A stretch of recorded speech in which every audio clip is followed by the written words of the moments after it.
The pig house is one of the 4 major things to consider if you are going to be successful as a pig farmer. The other 3 being genetics, nutrition and management may not come to play without a structure to house the entire project. Think of the pig structure as a habitat where pigs can thrive. If you get it right, you improve the performance of your livestock, it makes management easier, and you maximize profits. This is the ongoing construction of one of Porkwright farms located in southern Kaduna, Nigeria. And I am Obi, a devoted agripreneur, facility and farm manager of Porkwright Farms, passionate about livestock farming, and I wish to take you guys through my entire experience in livestock farming.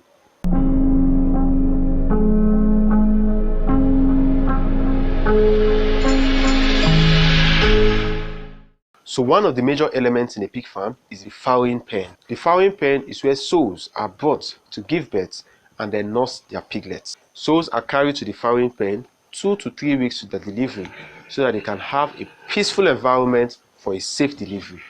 Alright, so this is the farrowing pen of Porkwright Farms.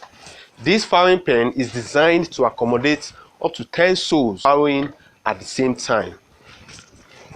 Each pen of this farrowing house is sized 2 by 2 meters, and this 2 by 2 meters is enough to accommodate a sow and its piglets, no matter the amount of piglets there is. Now let's take a closer look at one of these pens. Come with me. So your farrowing pen must provide these 3 things in order for you to have a successful operation. Number 1, adequate temperature. Number 2, nutrition, and the third is hygiene. Now let's see how this pen is meeting up these 3 requirements. So in the farrowing pen we have the sow and the piglets. These 2 want different body temperatures for them to feel satisfied.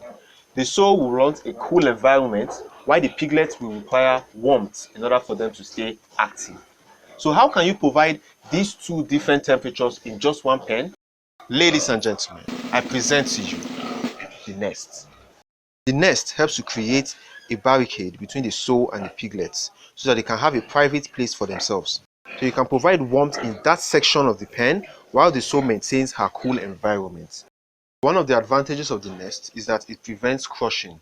Piglets tend to seek warmth by going close to the sow, but most times the sow just wants to roll over to feel comfortable, and it leads to crushing, which is one of the major causes of piglet mortality.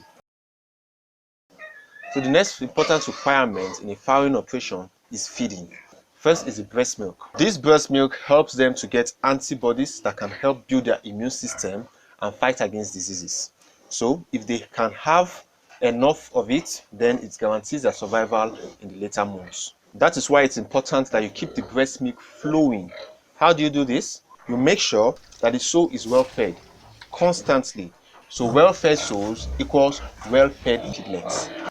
The second aspect of the nutrition for the piglets is the crib feeding. The crib feed is a high proteinous feed we give to piglets to boost their growth from the foundation.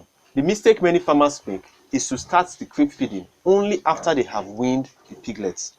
This is a mistake because you are taking away their precious breast milk, the only thing they recognize to be food, and you are replacing it with something they have no idea about. You are telling them to eat it. It is hard. The best way is to make sure that the piglet recognizes the crib feed as food before they are being weaned. You need to introduce the crib feeding while they are still suckling. This way, they get used to both kinds of feeding so that when you take away the breast milk, they have the crib feed. But then this poses a problem. How can you provide crib feeding in the same pen without the sow eating it off? Ladies and gentlemen, I present to you again for the second time the nest. Remember that the nest is designed in such a way that only the piglets can have access to it. So they can be feeding in there while the sow is feeding at the other side. You can still come to the sow for some dessert, by the way. But with the crib feeding area, you can teach the piglets how to survive on their own without the presence of their caring mother, so that when you wean them, they won't even know. They will just keep balling. So the third important thing to take into consideration in a farrowing pen is the hygiene. It is important to maintain a routine cleanup for your farrowing pen because piglets at their tender age can contract diarrhea, which is another cause of piglet mortality. You need to keep pathogens and disease-causing agents away from the piglets as much as you can.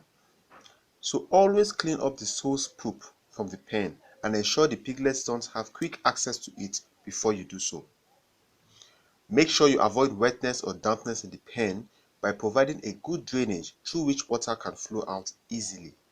Provide bedding in the pen to encourage dryness and warmth. So this is the technique we use right here in Porkfight Farms to ensure high productivity in our fowling pen.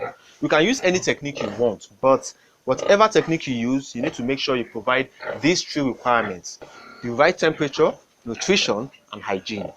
We keep track of these three things in our farm, and it paid off. Yes, Peace fouled 9 piglets, and 2 weeks later, these piglets are still bawling.